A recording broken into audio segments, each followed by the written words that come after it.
The Wright brothers and their first flight changed world history.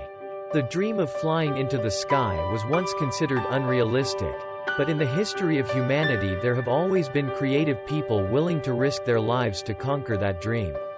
On December 17, 1903, human history officially turned a page, because that was the first time humans could fly freely in the air, overcoming all barriers to creativity. And the people who created that miracle were the Wright brothers, engineers who never graduated from high school. Creativity is nurtured from childhood. Wilbur Wright was born on April 16, 1867 on a farm in Indiana, USA. And his younger brother, Orville Wright, was born on August 19, 1871 in Dayton, Ohio. Their family has 7 siblings. Wright's mother died early, but the 2 brothers, along with other siblings in the family, received a devoted, loving education from their father, Archbishop Milton Wright. Wilbur Wright was born on April 16, 1867 in Indiana, USA. And his younger brother, Orville Wright, was born on August 19, 1871 in Dayton, Ohio.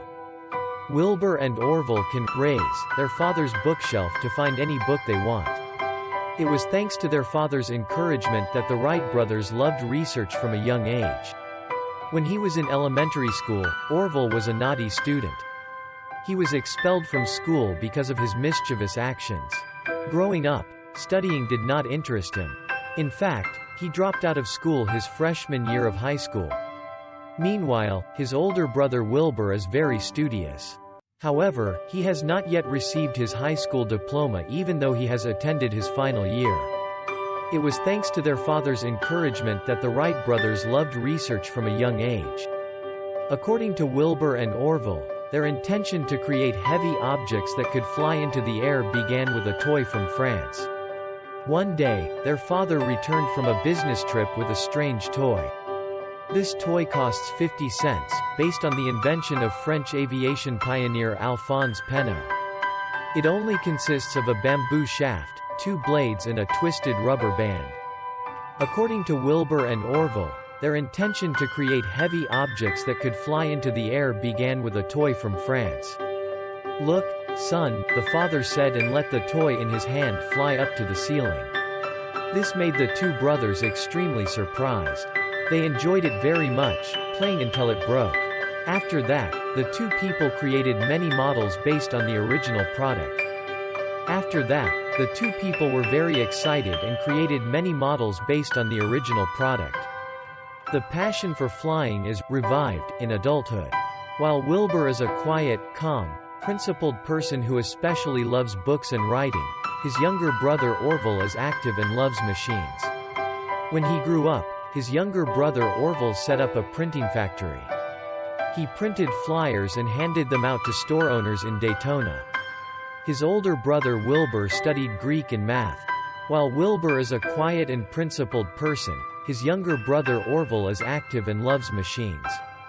In 1890, Orville started a local weekly newspaper in collaboration with his brother. But only 2 years later they had a new and even more attractive hobby, which is cycling.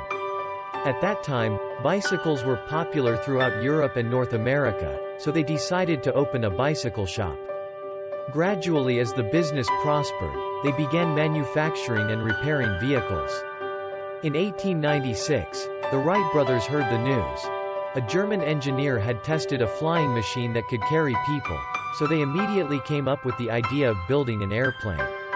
When a German engineer tested a flying machine that could carry people, the 2 brothers immediately came up with the idea of building an airplane. Humans' dream of flying to the sky has existed for a long time. But most of them did not achieve the expected results and even died. In 1840, a brother named William Henson built a flying machine powered by steam, but the machine could not fly. By 1891, German engineer Otto Lilienthal had built a willow glider covered with cotton. He flew over and over again and gained a lot of experience in handling air forces. Humans' dream of flying to the sky has existed for a long time. But most of them did not achieve the expected results. By 1896, when his fame had spread as far as America, He was planning to power the glider with an engine when an accident took his life. During a test flight, the glider broke down. He tried to repair it himself but failed and fell to his death. While engineer Otto was planning to power a single-engine glider, an accident took his life. Months of self-research. Lilienthal's death not only did not discourage but also ignited the Wright brothers' passion for building flying engines. The two brothers started by making kites based on the flight mechanisms of birds they observed, then later improved them into manned gliders. There were so many people who looked at them with suspicious eyes, thinking that they were just delusional people. Lilienthal's death did not discourage but also ignited the Wright brothers' passion for building flying engines. The Wright brothers searched the Dayton library for documents on engines but they found very little. In 1899, they wrote to the Smithsonian Institute asking for help. The institute sent them a reading list covering a wide range of mechanical flight issues. The Wright brothers searched the Dayton library for documents on engines but they found very little. During their research, the Wright brothers realized that balance was the key to flying. It is dangerous for a plane to tilt one way and then the other in the air. Lilienthal himself died because he was unable to balance his glider. Finally, the two brothers found a solution, a completely new solution that no one had tried yet. During their research, the Wright brothers realized that balance was the key to flying. They noticed that if a machine flies to the left, its left wing will be lower than the right wing. But if the shape of the wings could be varied, the left wing could be modified so that it contacts the air at a more acute angle than the right wing. A sharper angle means more lift. The left wing will rise, the right wing will sink and the machine will fly evenly again. They noticed that if a machine flies to the left, its left wing will be lower than the right wing. Up to this point, everything is fine, but how is this shape-shifting work possible?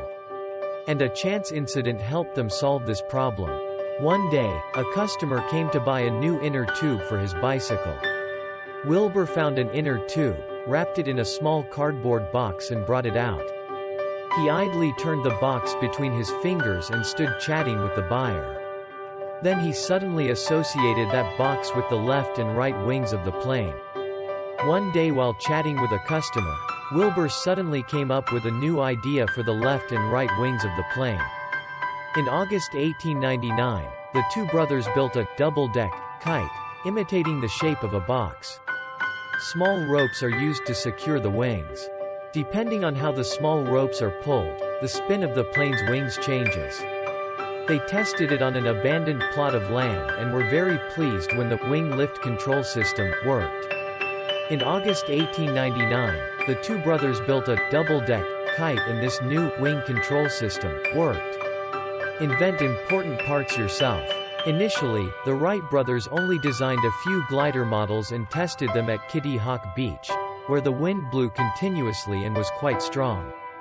They succeeded, the glider was unmanned, then gradually they got into the glider and tested it for up to 1 minute. They gradually perfected the theory of flight and how to keep balance. Initially, the Wright brothers only designed unmanned gliders, then gradually they got into the glider and tried flying for up to 1 minute. Next, they decided to attach an engine to their flying machine. It was the automobile companies where the two Wright brothers went to order a powerful engine, weighing no more than 100 kilograms, but no one accepted the job. They had to design it themselves and finally succeeded. Next, they decided to order automobile companies to install engines for their flying machine. Once there is an engine, the propeller is what confuses the two brothers. They intended to copy models being used for ship propellers. But after much research, they realized that the thrust depends on the speed and angle at which the propeller hits the air. After much research, the brothers realized that the thrust depends on the speed and angle at which the propeller hits the air. Finally, incredibly, the two brothers managed to solve the engine fan problem. And when they returned to the practice grounds in September 1903, they were full of confidence. After a period of testing the engine on the ground, repairing brakes, and tightening loose parts, in December 1903, the first powered and manned aircraft officially conquered the sky. God. In December 1903, the first motorized and manned aircraft officially conquered the sky. Historic flight. On December 14, 1903, Orville made its first takeoff. However, the engine stalled during takeoff and the plane failed. They had to spend 3 days to repair it. At 10:05 on December 17, 1903, in front of 5 witnesses, Flyer 1, their first design, flew 37 meters in 12 seconds in the air, marking the opening of the modern aviation era. It was the world's first successful airplane. Flyer 1 flew 37 meters in 12 seconds in the air, marking the opening of the modern aviation era. In 1904, they designed a new, more powerful plane called the Flyer 2. This design was tested on Huffman Prairie. 1 year later, the Flyer 3 was born and completed a distance of about 19 kilometers. A few days later, it flew twice as long continuously in 38 minutes. A new era opened. The Wright brothers' aircraft was welcomed by the whole world and quickly developed. More and more new models with outstanding features are being born. A new era opened. The Wright brothers' aircraft was welcomed by the whole world and quickly developed. In 1912, British pilots John Alcock and Arthur Whitten Brown flew the world's first flight across the Atlantic Ocean, a distance of nearly 1,900 miles, taking 16 hours and 3 minutes, which would have taken 4 days by passenger ship. During World Wars I and II, aircraft developed dramatically, reaching speeds of 400 or even 700 kilometers per hour, becoming effective tools of war. In 1912, British pilots John Alcock and Arthur Whitten Brown flew the world's first flight across the Atlantic Ocean. After the war, the passenger aviation industry had the opportunity to develop strongly as we know it today. The fact that humans can fly in the sky is no longer a wild dream. With passion, enthusiasm and dedication, the Wright brothers opened a new era for human development. Currently their first plane is located at the U.S. National Air and Space Museum in Washington, D.C. After the war, the passenger aviation industry had the opportunity to develop strongly as we know it today. Silent efforts. In fact, their first flight took place quietly. In the years that followed, they continuously performed various experiments, but they did not attract much attention. Until August 5, 1908, after a lot of stress and fatigue to install and repair, in the presence of many people, including French officials, Wilbur Wright drove 9 times with loops. Expand and demonstrate aircraft control skills. The longest glide lasted 8 minutes and 13 seconds. The Wright brothers' achievements were recognized outside the United States for the first time.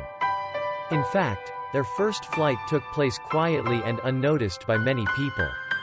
Since then, successive glories have come to the Wright brothers. They have been welcomed by the whole world, with parties and hero titles awarded. In the face of such glory, they still maintain a calm, humble, and proactive attitude. In the face of glory, the two Wright brothers still maintain a calm, humble, and proactive attitude.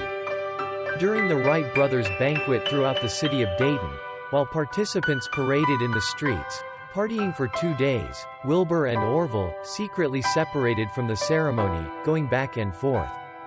Work at their store on West 3rd Street. During the party in Daytona, Wilbur and Orville secretly went to work at their store on West 3rd Street. The Wright brothers have become the heroes of Dayton. They are the pride of the whole United States, but they still continue to work, with the desire to further perfect their techniques, with the desire to contribute to the outstanding development of the world aviation industry. The Wright brothers still desire to contribute to the outstanding development of the world aviation industry. Family is comfort. When Orville made a test flight in Washington, he was seriously injured and suffered a mental breakdown. At that time, his younger sister Catherine immediately took an indefinite leave of absence from her job to take care of him, close by his side, until he gradually recovered. When Orville made a test flight in Washington, he was seriously injured and suffered a mental breakdown. On May 30, 1912, Wilbur died of typhoid at the age of 45. The younger brother, Orville, runs the Wright Company alone. The most dramatic and exciting story also stops there, making room for future successors. They completed their mission, being the first to fly in the sky. On May 30, 1912, Wilbur died of typhoid at the age of 45. The younger brother, Orville, runs the Wright Company alone. With this invention, humanity suddenly opened its eyes. People gained the ability of birds, can fly high in the vast sky, to infinitely distant lands. Short speech Bishop Wright's words probably fully express the great role of the two Wright brothers.